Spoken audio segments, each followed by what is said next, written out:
talk to you tonight about something almost nobody does, that costs almost nothing, that produces almost everything. Getting up earlier than the people you compete with. That's the whole thing. Not a system, not a philosophy, not a program you order in the mail. Just set your alarm earlier than they set theirs, and use those extra hours for something that matters.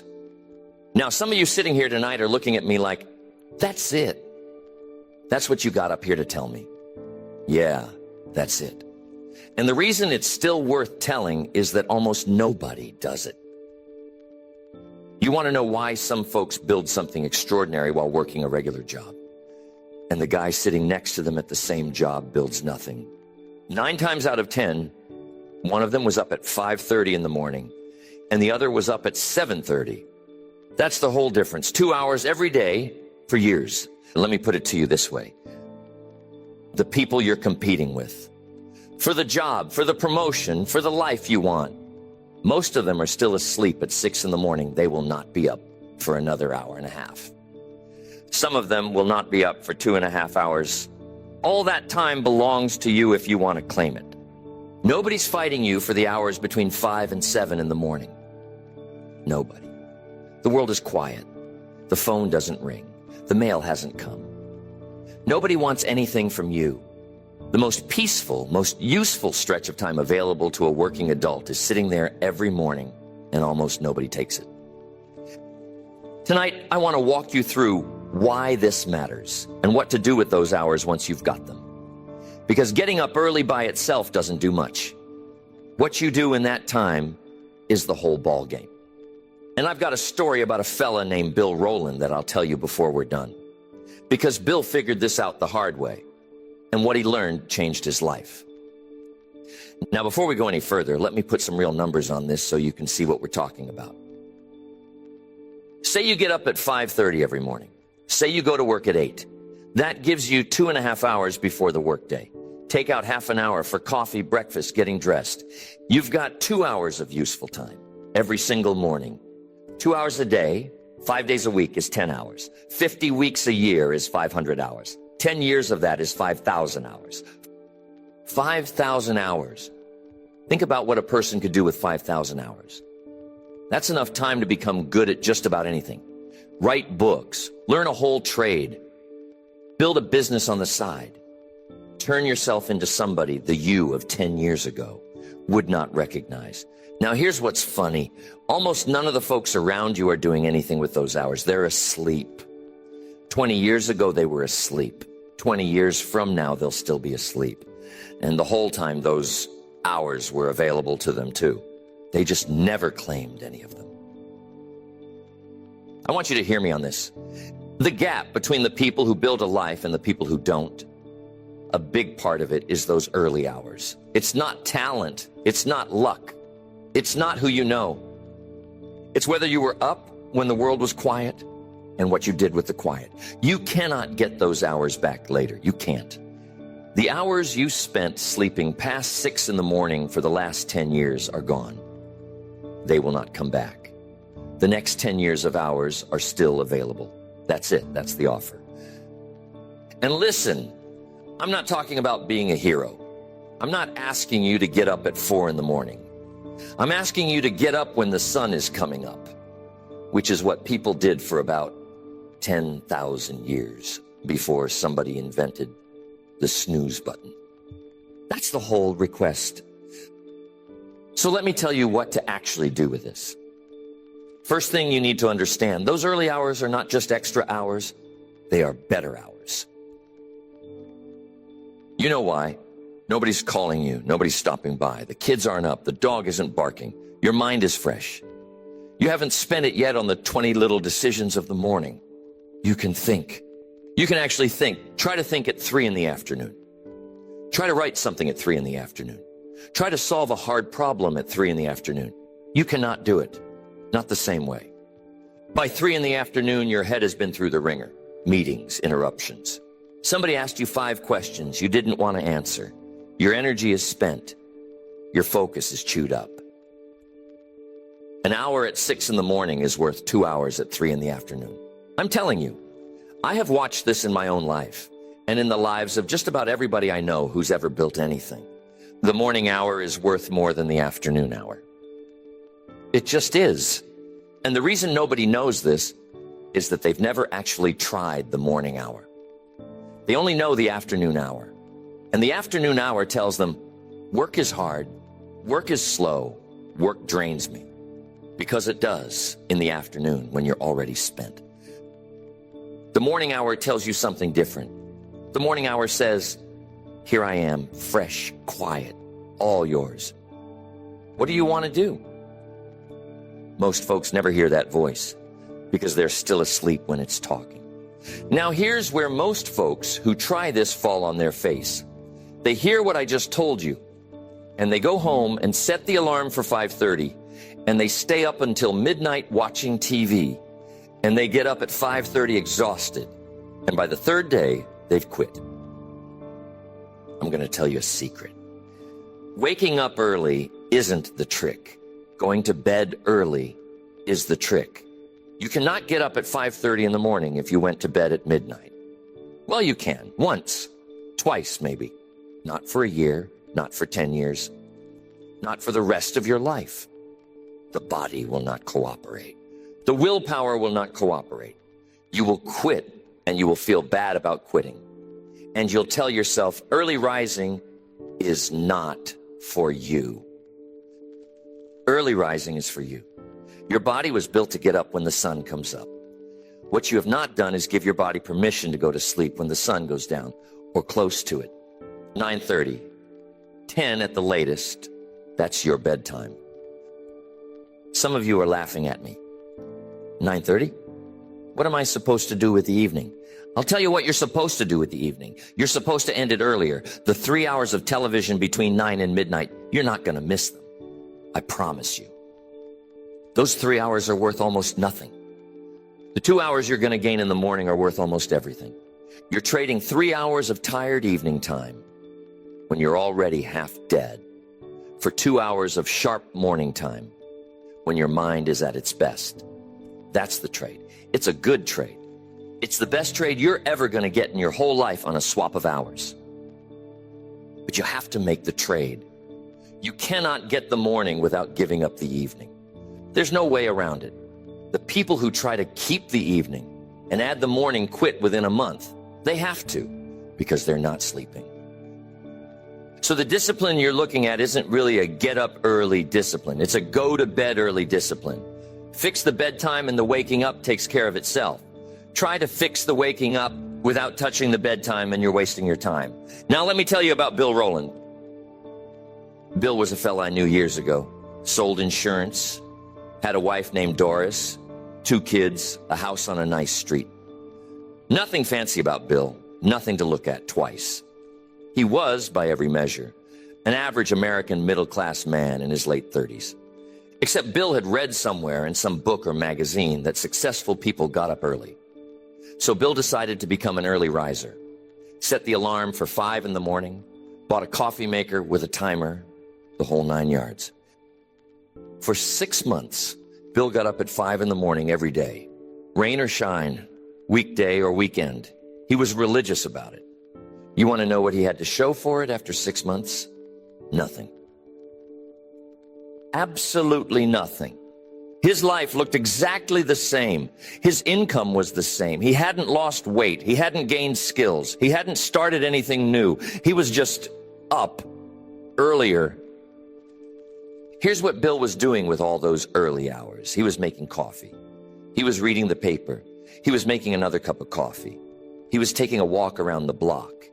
He was watching the sun come up. He was going back inside and reading more of the paper. He was doing crosswords. By the time everybody else got up, Bill had been at it for 2 solid hours and had built exactly 0 of anything. Now Bill had a friend named Marv. Marv was one of these guys who could see through you like a plate glass window.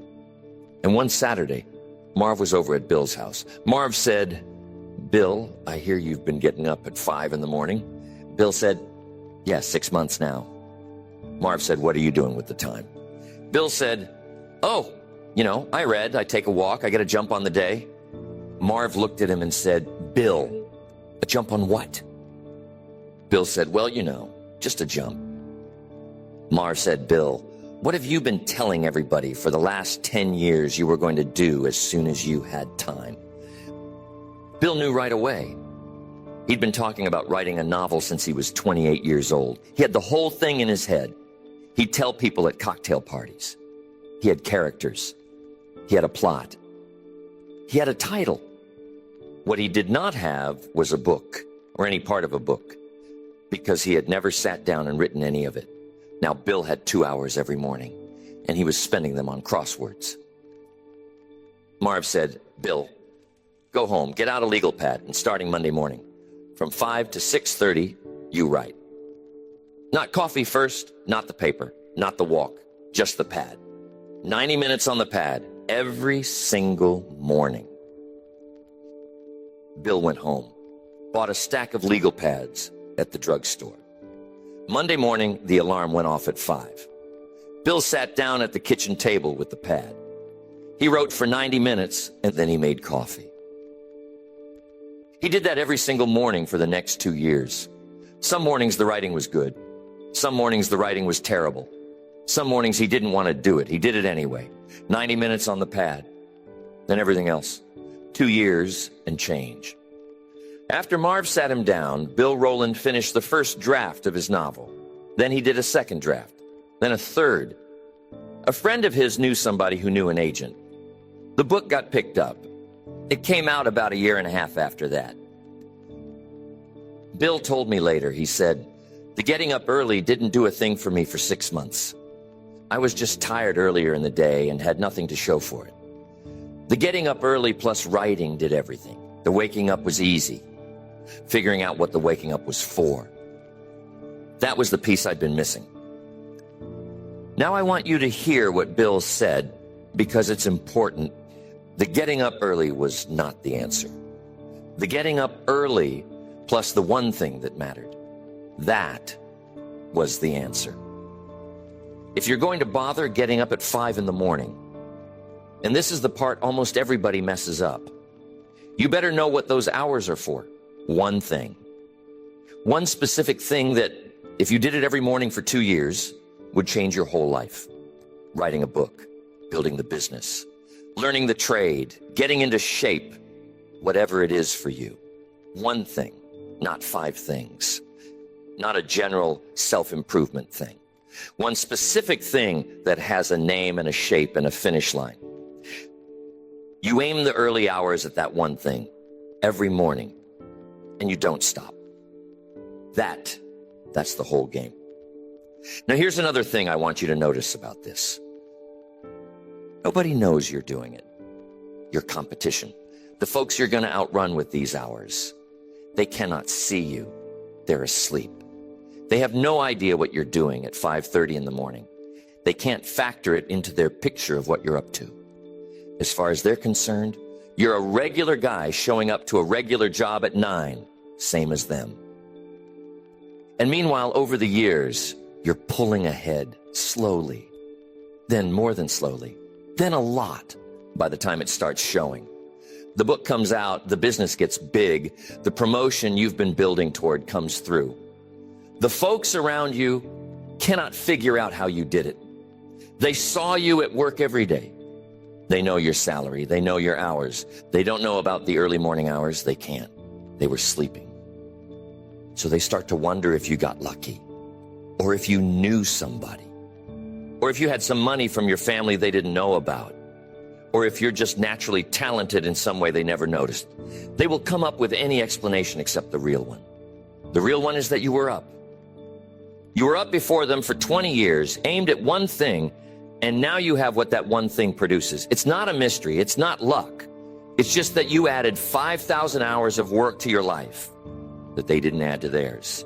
And 5,000 hours will build almost anything. I want you to hear something. This is one of the quiet advantages in adult life. It's sitting there for anybody who wants it. It's not hidden. It's not exclusive. It's not for a special kind of person. It's just this. Get up earlier than they do and use the time. almost nobody will. That's what makes it work. If everybody did it, the advantage would go away. Everybody won't. So you can have it. So let me tell you what tomorrow morning looks like.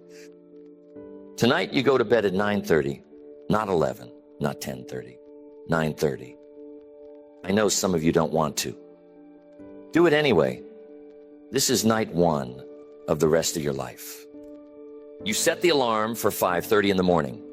Some of you are going to say 5 is too much. Fine. Set it for 6, but not 7. 7 is not early enough. 7 is when everybody else is getting up. We are not trying to get up when everybody else is getting up. We are trying to get up an hour and a half before them. The alarm goes off. You get up. No negotiating, no hitting the snooze. The negotiation happened last night when you set the alarm. This morning, you just do what last night said. You sit down at whatever table you're going to use, with whatever you need for the one thing you decided the mornings are for, and you start. Not coffee first, not the paper first, not a walk first, the work first. Then all that other stuff if you want it once the work is done. 90 minutes. That's the daily deposit. 90 minutes on the one thing every morning for 2 years. Then look up and see what you've built. I promise you this, if you do what I just described. 9:30 bedtime, 5:30 alarm, 90 minutes on the one thing. Every single morning, you will not recognize yourself in 3 years. Your life will have moved, not by luck, by the 2 hours a day nobody else is putting in. Now, most of you are not going to do this. I've been at this long enough to know. Most of you are going to leave here tonight, go home, and go to bed at 11:30 like you always do. Get up at 7:30 like you always do. And in 10 years, you'll be right where you are now. That's fine. That's your choice. But some of you are going to hear this, and something's going to click. And you're going to set the alarm tonight. And you're going to go to bed at 9:30, even though it feels weird. And you're going to get up tomorrow at 5:30. And you're going to sit down and do the one thing. And in 3 years, you and I will meet somewhere. And you'll tell me, you were right. It worked. Not because I did anything special. Because I just kept getting up. That's the whole message. So don't forget it. Get up earlier than the folks you're competing with. Aim those hours at one thing. Do it every day. And in a few years, you will have built something they cannot touch. Now go set the alarm.